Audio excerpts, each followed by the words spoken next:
So guys, continuing with the trends that I'm doing about 3 vehicles that we need in the next update or in the next event like we did with aircraft, I really wanted to do one about MBTs or tanks in general, right? Of course, just a small disclaimer, this is a very small list, 3 tanks only, so it's very hard to find options out there that are going to be included in here just because it's so few numbers, right?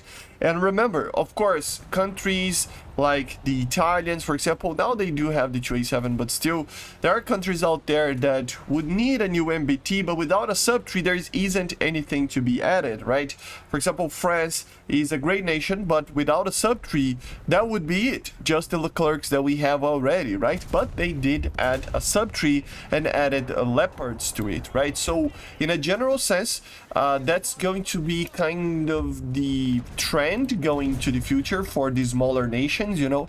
So for Germany, for the British, for the Japanese, for the Chinese a little bit more, but still the Italians, the French, the Swedish, they all have the MBTs in top ranks that are basically it, you know. There isn't anything else to be added, but there are still things that we can look backwards and see that we need being added. So I decided to add, and again, it's a disclaimer, 2 Russian ones that I think it's just crazy that we don't have them. Although I understand that the Russians are one of the, you know, strongest nations in the game. So of course, we wouldn't need those tanks in the terms of performance for the nation, but I still believe those tanks are so iconic and so important for the history of the Soviet Union that I think it's just crazy that we don't have them. And then a third one that is just crazy that it's not here for a main nation top tier. Okay, so let's start with the Soviet ones. There are 2 tanks that are just very old tanks from the 60s and 70s that I just think it's crazy that we don't have them. Again, I understand that the Russians don't need more tanks, but at the same time, these 2 tanks are too important, I think, to not be added. The first one would be what is normally called just the T-72. The T-72 OBR 1971 or 1972, or just T-72 Ural as well. Sometimes it's called like that. It is the original T-72. I cannot understand why we don't have the early 70s T-72 yet. We have the T-72A, which is basically from, what, 1979, if I'm not mistaken, in the version that we have with the extra armor and stuff. But in a general sense, we don't have an early version of the T-72. I know, maybe it doesn't have a place in the game, but maybe it does, okay? It would have weaker armor and a weaker ammunition, of course, than the version that we have in the game. We are firing with the BM-22, for example. The early 70s would fire the BM-9, maybe the BM-15, something like that. But of course, it would have a lower BR. It would be a T-72 that would be an 8.7 or 9.0, but it would be way less effective than the T-72A as well, right? It's a tank that was the initial T-72, and a lot of them were built, so I think it's kind of crazy that we do not have that. Even, I mean, used a coincidence rangefinder, the good old, you know, 2 optics to the sides of the turret, old rangefinder, right? So it's a very old tank, and it is the first one to become the production model of the T-72. So it's crazy that we don't see it. Again, you know, the armor is gonna be a little bit worse, and in a general sense, the tank is a little bit older, you know, so there will be, you know, things here and there that are going to be way less effective than the A model, but that's what BRs are for, right? In a general sense, it's just such an iconic aircraft, tank, sorry, that we just need to be added to the game, okay?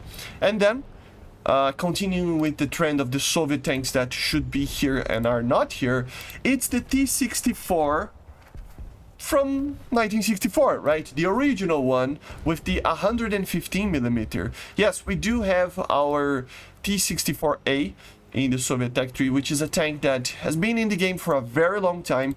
It is a 9.3, very similar BR to the A model, and it was, let's say, the main battle tank, like the elite forces main battle tank of the Soviet army. But the T-64 that came in the times that Leopard 1, you know, tanks were being produced, is the T-64 without a designation, you know, just T-64. Around 600 of them were produced, and he used the 115mm gun.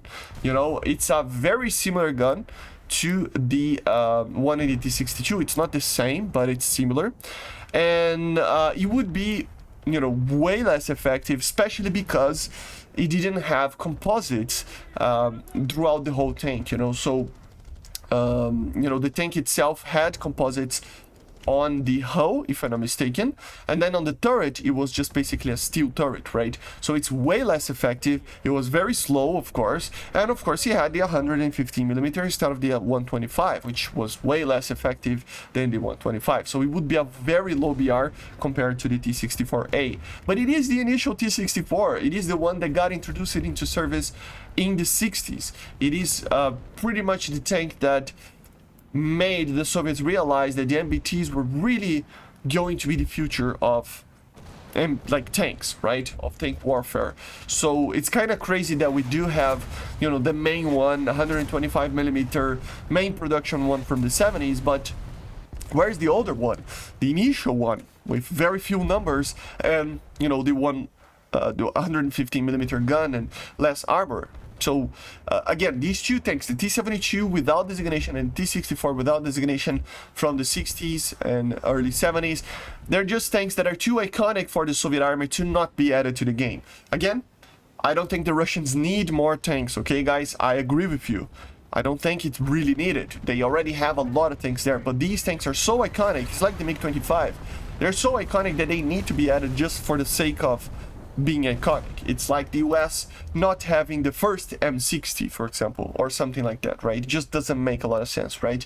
So maybe as event, maybe, I don't know, Tech 3, but these two tanks need to be added.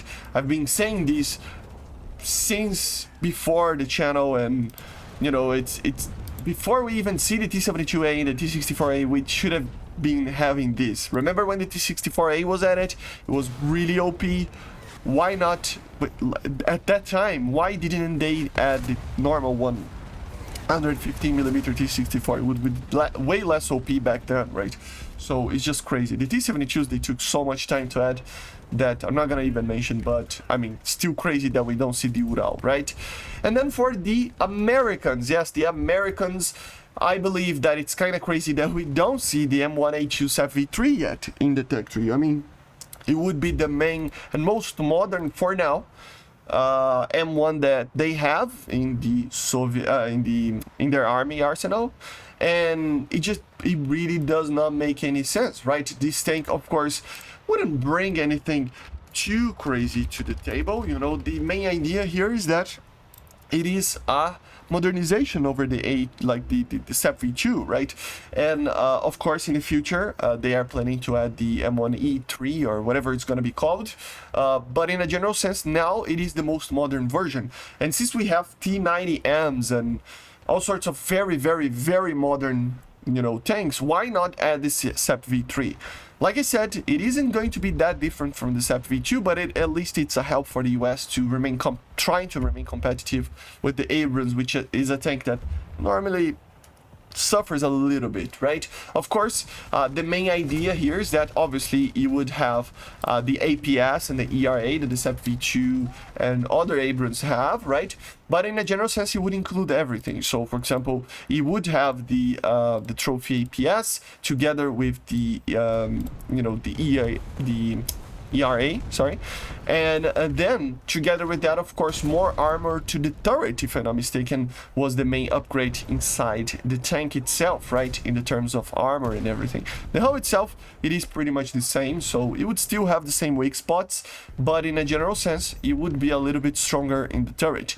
Other, you know, upgrades include, of course, more modern, you know, ammos, so the 829A4, for example, and then a very interesting AMP round, which is the multi-purpose round, right? It would be basically, we wouldn't have the multiple heats and, you know, old hashes and other stuff like that. It would be just an APF SDS and then this MP round that would do basically everything. It would be the of course it could carry the heats and everything, but the idea here is that it would basically have airburst modes, point detonate, delay modes, everything with the AMP round.